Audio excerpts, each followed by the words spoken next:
I'm Ann Larry from the program committee. And before we begin, as usual, please silence your cell phones. Thank you. Tonight, we are the program committee is presenting the Wisconsin Gago Ensemble. And Gago, I'm sure I'm pronouncing that wrong, but it's fairly close. Gago means Korean, is Korean for art song, and this is a genre of Korean vocal music. So thank you for coming tonight and for bringing some international flair to Capitol Lakes.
Good evening. Thank you for enjoying coming in this Gago Ensemble concert.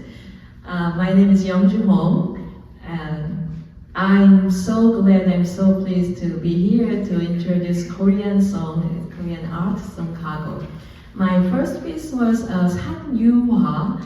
It is a wildflower, and in the springtime, the young ladies, olden times, these days too, they are looking for the all edible vegetables, and then they are looking for the mountains all over the place, and they found beautiful wildflowers in mountains, and they're so happy, and then they're singing about that kind of the happy moment through that song. And then when you hear the last part is 꽃이 지네, that means the flower is falling. So now the composer puts some flat and they make a little bit minor sounds to make a very kind of the sad falling from the flower that she want to introduce in their way. So it is beautiful text painting song. And then my second one is Bori Bhat. And Bori means body, and Bhat is a field. So can you imagine that the huge, lovely barley field in the summertime, all they are like waving with the winds. So the composer, the poet, walk in the middle of the Bori Bhat, the barley field, and she and he is thinking about her beautiful memories and her lovers and something. So this is all kind of very waving kind of song in my second one, Bori Bhat. The last, third one is Susanhwa. Susanhwa is a daffodil. So it's a time of this time. In Korea, like Wisconsin, had 4 seasons. And their winter is so cold, like here. And they're really, really waiting the spring. Because there's all flowers are blooming. And especially the daffodil, it is almost the first flower they can see, except for that small little one. So this composer say that you are a very brave one. You are the kind of winner, and through the cold hardship in winter, you overcome everything and you bloomed. So they are so happy to see and admire the spirit of that flower. So that's my third one. So please enjoy. Thank you.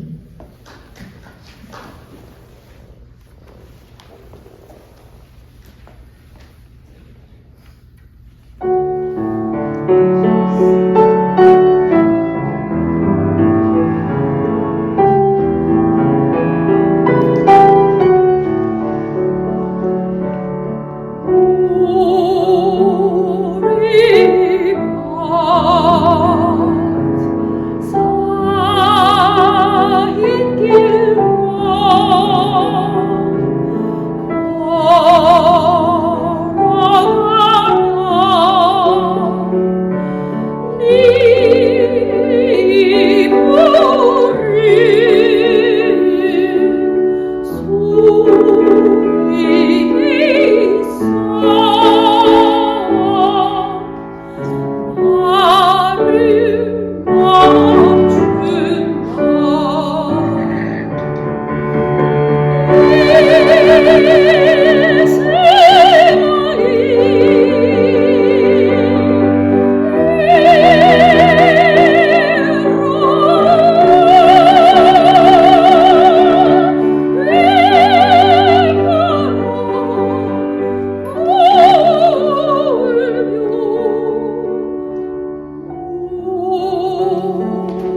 I'm so glad to be here. My name is Jessica Schwefel, and so excited to bring this repertoire to you.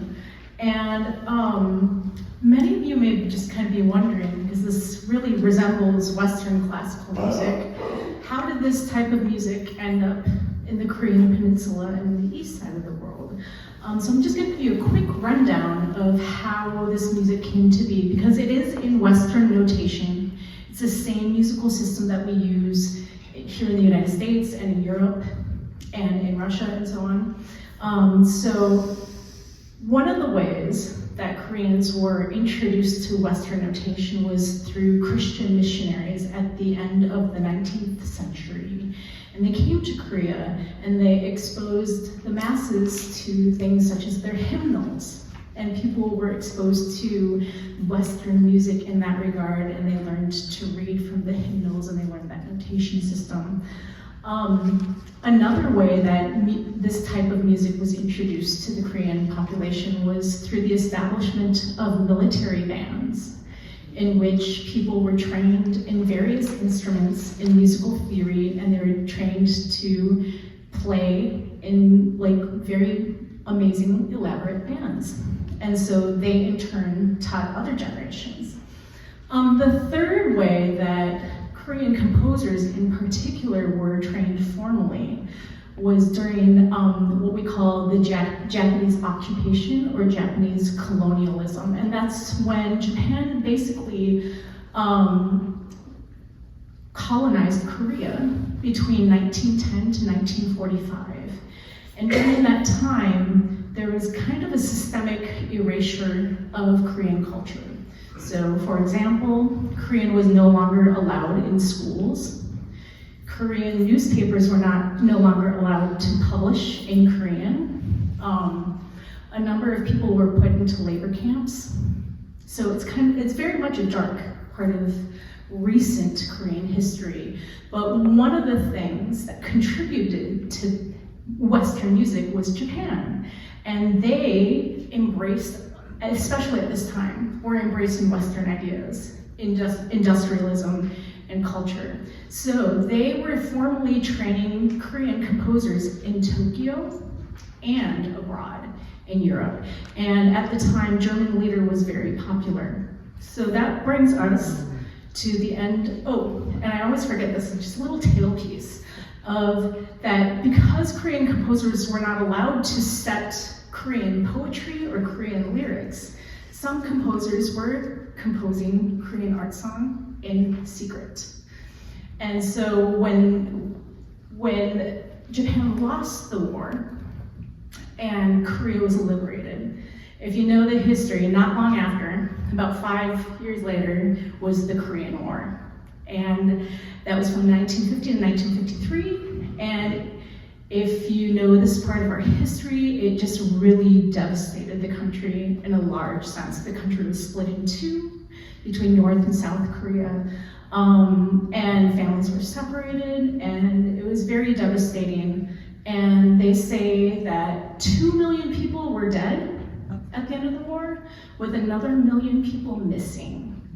So you can imagine that this was a very devastating time for the Korean people at the end of the war, when the boundaries were drawn.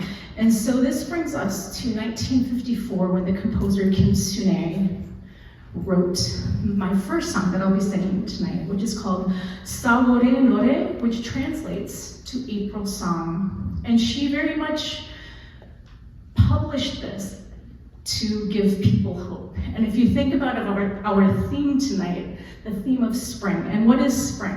It's after a long, hard, dark winter, life comes back, right? In Wisconsin, it certainly does.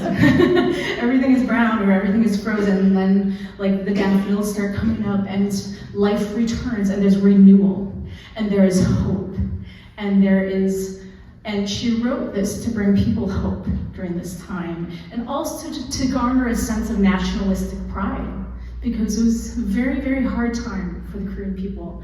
So just to read a little bit of this poem to you: when April returns, the lamps of life will be brightly lit. season of luminous dreams, and season of tearful rainbows. That brings me to the second song, which is called Bom Chonyo, which is about a spring maiden. And she is walking by and she's wearing beautiful clothing and shoes like pearls. She's carrying flowers. And the poet is saying, I wonder where she is going. Who is she going to go visit? And she must be on her way to see her lover. She's passing by my house. And maybe I should just check. And I'm gonna go ask her, are you coming? Where are you going? Are you coming to my house? And then finally, the final song in the set is called Setarion, which translates to Song or Ballad of the Birds. And even just, well, before we had freezing weather these last 2 nights, but even just in the morning, you hear all the birds outside singing outside the window. And this is, the birds are coming back to Korea. They're coming back. And, or you look out the window and you see robins, right? And it's like, that's a sign of spring. So in this song, the birds are coming back, spring is coming, and it's just a time of joy. It's a time to celebrate. It's time to have good food again and fresh food, and you'll hear different sounds in this song that the birds make. So I hope you enjoy. Thank you.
Yes, my next three song is the first one is a San. The San is mountain. So actually Korea has almost 70% of their land is mountains.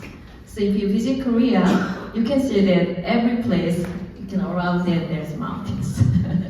So it is very common if you see the first spring, the 봄, it is from the mountains usually. So in this song, there is some an animal, a deer comes in. So the deer is so happy to see the new sprout because they have a new food there. So it's in the middle of the song, you can hear some that kind of sounds, and it looks more like a deer singing. And actually deer for Koreans is more like very holy animals. So when you see the deer, if you see the beautiful lady, they said, oh, looks like a deer's leg or something. So the deer is a special animal in Korea. So they in the mountain, in this song, we can hear that. And then the many kind of young maidens are gathering in the mountain, they dig the new sprout and the new vegetables, make some marinated special food. So everything is exciting happening in the mountain. The next song is 또 한 송이 나의 모란.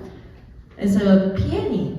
They are singing about the peony. And if you're a gardener, you know that how exciting to see the new flowers blooming. And in this song, the the person just look around and counting more like, oh, there's one more peony is blooming, and something like that. And then she is talking with the flowers. So you can understand what kind of the feeling about it, talking to flowers and then happy and enjoy about the new blooming, the new flower, the peony.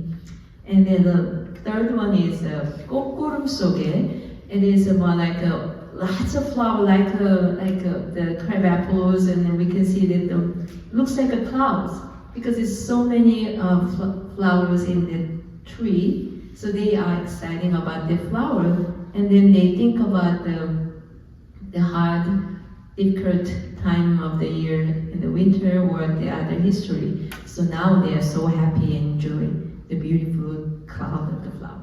Thank you.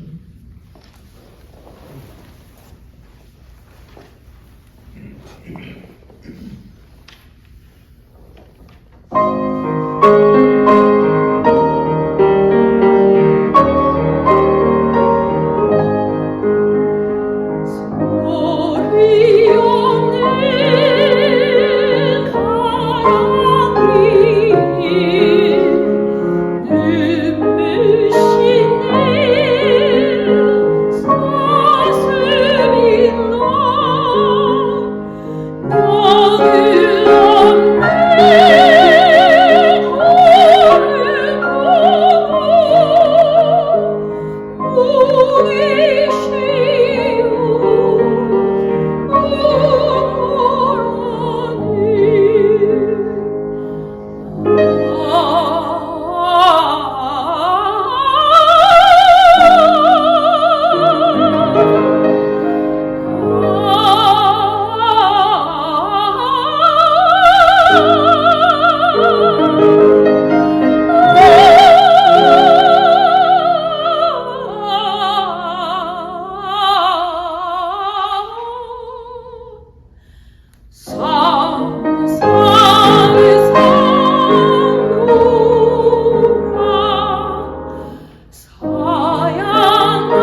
It's all by the same composer, which is the same composer as the first song that I sang, and her name was Kim Sune, and she is considered South Korea's first female composer in this art form. And she lived a rather fascinating life. She was born into Japanese occupation. She was raised in a Christian family. Her father was a pastor, so she grew up singing these hymnals. And then she, survived the Korean War after some harrowing circumstances of the time. She was married for 4 years, had 3 daughters, and her husband was kidnapped, brought to North Korea, and she never saw him again. So you can just imagine the life that this young woman lived. And despite all this trauma and horrible experiences, she persevered, and she survived, and she thrived. And what happened is she became a composition major at Ewha University, and then I can't imagine the support she must have had, because she ended up coming to the United States to study, and she got her doctorate in music from Florida State University. She also studied at Eastman School of Music, and she also studied as well in Europe, in Germany and France. So you can just imagine the adversity that she faced and that she went through and survived, and she ended up being a prolific composer. So these 3 songs tonight are from a set of songs that she wrote, a song cycle, and all 3 of them revolve around flowers, but in very different ways. So they have their own distinct character and backstory to them. So the first one is called Nakwa, which translates to falling flower blossoms. So if you think of cherry trees this time of the year, when all the blossoms are coming down in the wind, when the flowers are falling, but I won't blame the wind, is how this opens. And then in the middle, you'll hear Susan play this. It'll change, the music will change on the piano. It kind of sounds like it's flickering light. And should we blow out the candle? If we blow out the candle, we'll see the shadows of these falling petals, right?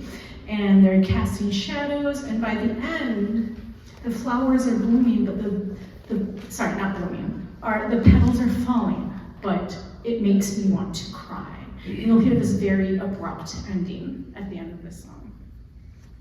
The second song is called Jindale, which translates to azaleas. And this woman is saying, or the character is saying, is if you get fed up with me and you decide to leave, I'm going to let you go without even saying a word.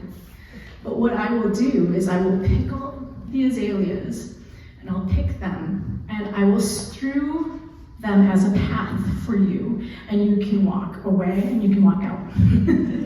And by the end, she says, if you decide that you're going to leave me, I would rather die than show you my tears. And then we'll do another complete emotional turn, which brings us to Ne Kuryobo, which translates to 4-leaf clovers. 4-leaf clover. And the story behind this song is that she was actually a piano major at Ewha University, and she wrote this song in one night. And then decided, hey, I think I'll try my hand at composition because it's a wonderful piece. But the story is that the students would sit on the lawn and they would search for 4-leaf clovers this time of year, because 4-leaf clovers would bring love and fortune and happiness. And so this is just a really lovely, exciting song to hear this time of year.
나보기가 역겨워 가실 때는 말없이 꼬리 보내드리오리다. 나보기가 역겨워 가실 때는 말없이 꼬리 보내드리오리다.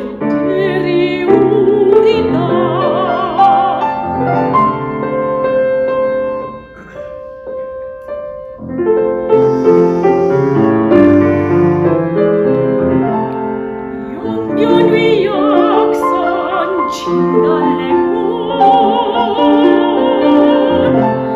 용변 위 약산 진달래꽃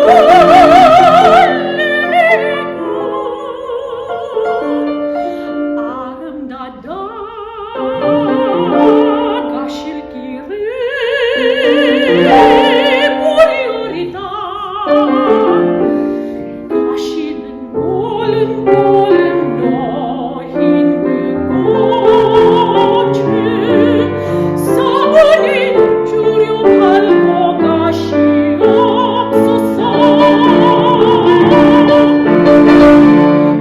나보기가 역겨 가실 때는 저도 아니 눈물 흘리오리다. 나보기가 역겨 가실 때는 저도 아니 눈물 흘리오리다.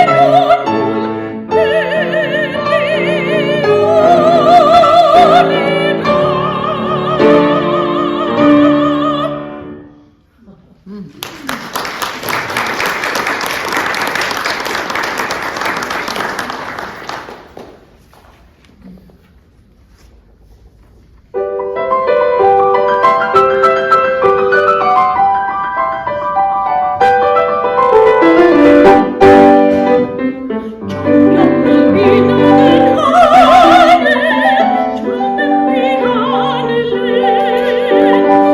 푸른 이사에는 위만 위절민 날 푸른 소리 울어서 해지는 날의 무성길 행복이 내 불러보 만기면 맞아준다. 아름다운 굴러봐 내 사랑 내 사랑 참된 행복 내게 속삭여 준다. 나대는 내게 굴러봐 내 사랑 바라보라.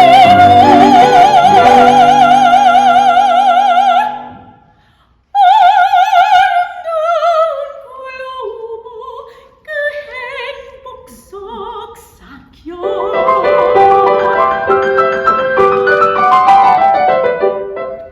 노래 묻은 만남 가평봉 뒤소리 녹음 춤춘다 전율이 날개 꿈에 오리요.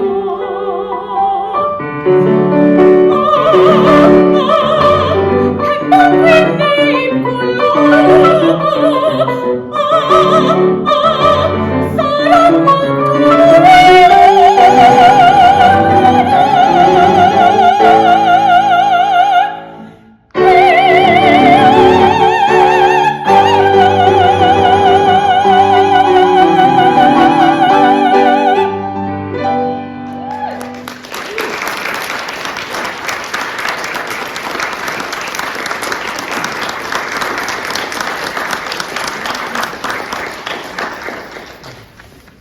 Our final piece is Shin Arirang. May you know that Arirang is a very, very famous Korean song. It's a very, very old song, more than 500 years old.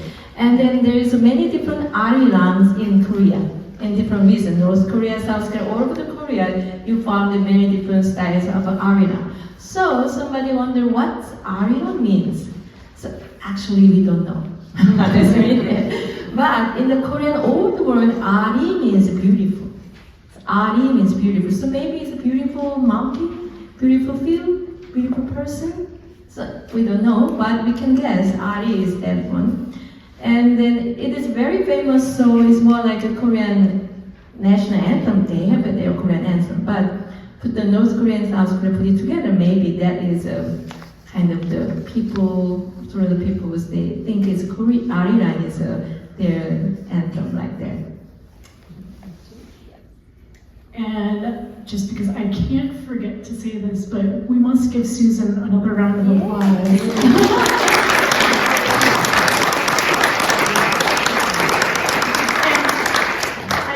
Because we literally couldn't do what we do without her. But also, she has the hardest music of anyone on the stage. So, yes, thank you. And she's just embraced this music too. So we thank her for being here tonight. Yeah, and so Arirang is an old, like over 500 years old, that's what she said, folk song. And yeah, that's what they say. If there was a unified Korea, their national anthem would be this song. This is a new setting, Shin Arirang. Thanks again for being here tonight.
you so much. I'm so happy to show the Korean Aksong Kagok. Actually, I came from Korea, South Korea, Seoul, 1987. So it's more than 35 years ago. And I'm happy to live here, Wisconsin, Madison. But I'm really happy to share our Korean the classic songs with you. And then somebody asked me, what can I wear? So this we call hanbok. Han means like Korean say their country, 대한민국. So it's a Han is beautiful, big and like this. So this is Korean costume, and we call this 저고리. Is a top upper and then 치마. It is one. So when you are the really high length or the rich and high length people, they have looked so very wide. That's the fabric they use it in the one, and this is kind of medium, the wideness in one. So yeah, this is hanbok, and this is a very traditional way. You can see my hands, sleeves has like a kind of curved line, and Jessica's is more modern hanbok actually. So these days they are more the not the traditional way to do, but very convenience way today can wear it. So this is modern hanbok, this is traditional hanbok. So I want to share this one. Thank you so much. Have a great night.